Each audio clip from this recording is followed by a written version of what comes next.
आएंगे। हम अपनी तरफ से पूरी कोशिश कर रहे हैं कि तीसरी मर्तबा हमारे वतन अजीज भारत का वजीर आजम मोदी ना बने, और इंशाअल्लाह ताला हम हर चीज जो मुमकिन है जमहूरी तरीके में दायरे में रहकर, संविधान के दायरे में रहकर हम बीजेपी के बढ़ते हुए कदमों को रोकेंगे।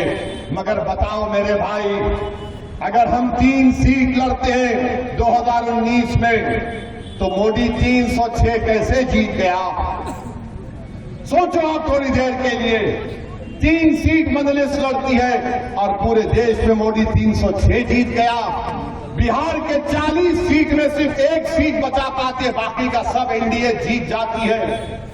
पूछो आप इन लोगों से, गठबंधन के लोगों से, तो बोलेंगे ओवैसी जिम्मेदार।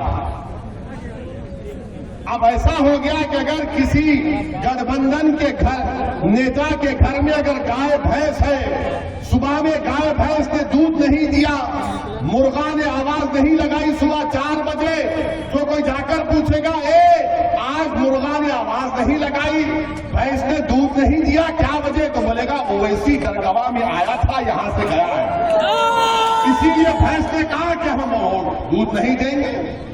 मैंने हर चीज की जिम्मेदारी हम पर आयद हो जाती है।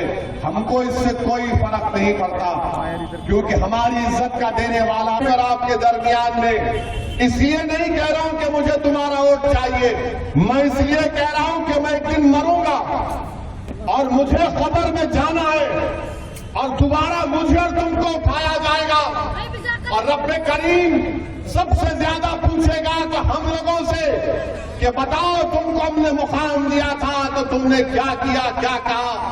मैं उस दिन के लिए ये कह रहा हूं, मैं सच्चाई को सामने रखकर कह रहा हूं, और सच्चाई यही है कि कोई बाबरी मस्जिद का नाम लेने को तैयार नहीं है। पार्लियामेंट में मैंने खड़े होकर कहा बाबरी मस्जिद जिंदाबाद जिंदाबाद, तो बताओ क्या किया मैंने? बताओ, यही तो तुम्हारी ताकत है, तुम्हारी दुआएं हैं कि हम बोल सकते हैं पार्लियामेंट में। मगर डॉक्टर साहब किसका इलाज करेंगे जो खुद मरीज बने हुए हैं? वो किसका इलाज करेंगे? तो इलाज आपको करना है। जब पार्लियामेंट का इलेक्शन होगा तो आपको एक बोलने वाला तो अख्तर अली ईमान जरूर है, मगर अख्तर अली ईमान के सीने में धड़कता हुआ दिल है। अख्तर अली ईमान मर मिटने वाला है आप पर। और आपके बीच हमारे और आपके बीच शेर हिंदुस्तान नौजवानों की धड़कन कायम सरजमीन नगरवा में तशरीफ ला चुके हैं। आप लोगों से मेरी गुजारिश है, दरखास्त है, जनाब आबिद साहब आए और अपनी बातों को रखें। अस्सलाम वालेकुम वरहमतुल्लाह वबरकातुहू। स्टेज पे हिंदुस्तान के मजलूमों तमाम बगला के आप जिसको सुनने आए हैं वो आपके बीच है। मैं तमाम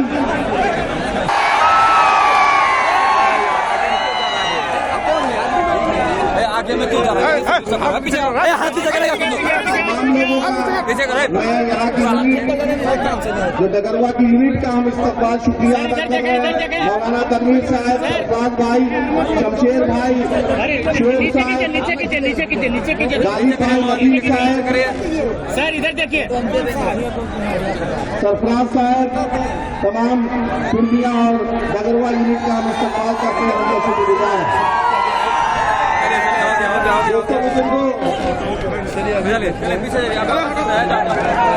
2015 में जिसकी शुरुआत की थी उसी लड़ाई के काम आज 2024 में हम यहाँ तक पहुँचे हैं।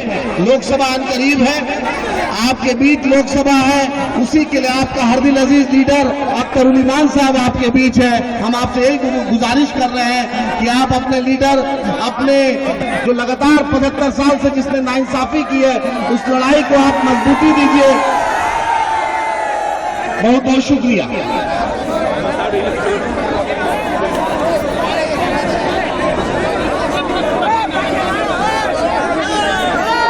आप लोगों से मेरी गुजारिश है, आप लोग सुबह से बैठे हैं, आपकी दीवानगी को मेरी गुजारिश है भाई, आप संजीदगी के साथ रखें, संजीदगी के साथ आप रखें।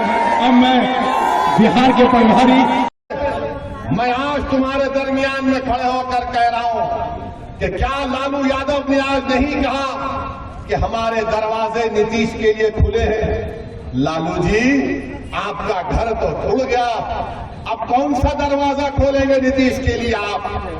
मुझ पर इल्जाम लगाने वाला अगर आज मैं डगरवा में खड़े होकर कह दूं कि लालू ने मोदी से सेटिंग की, लालू ने मोदी से बातचीत करके नीतीश को और आरएसएस को बिहार के हवाले कर दिया, बताओ क्या जवाब दोगे उसका?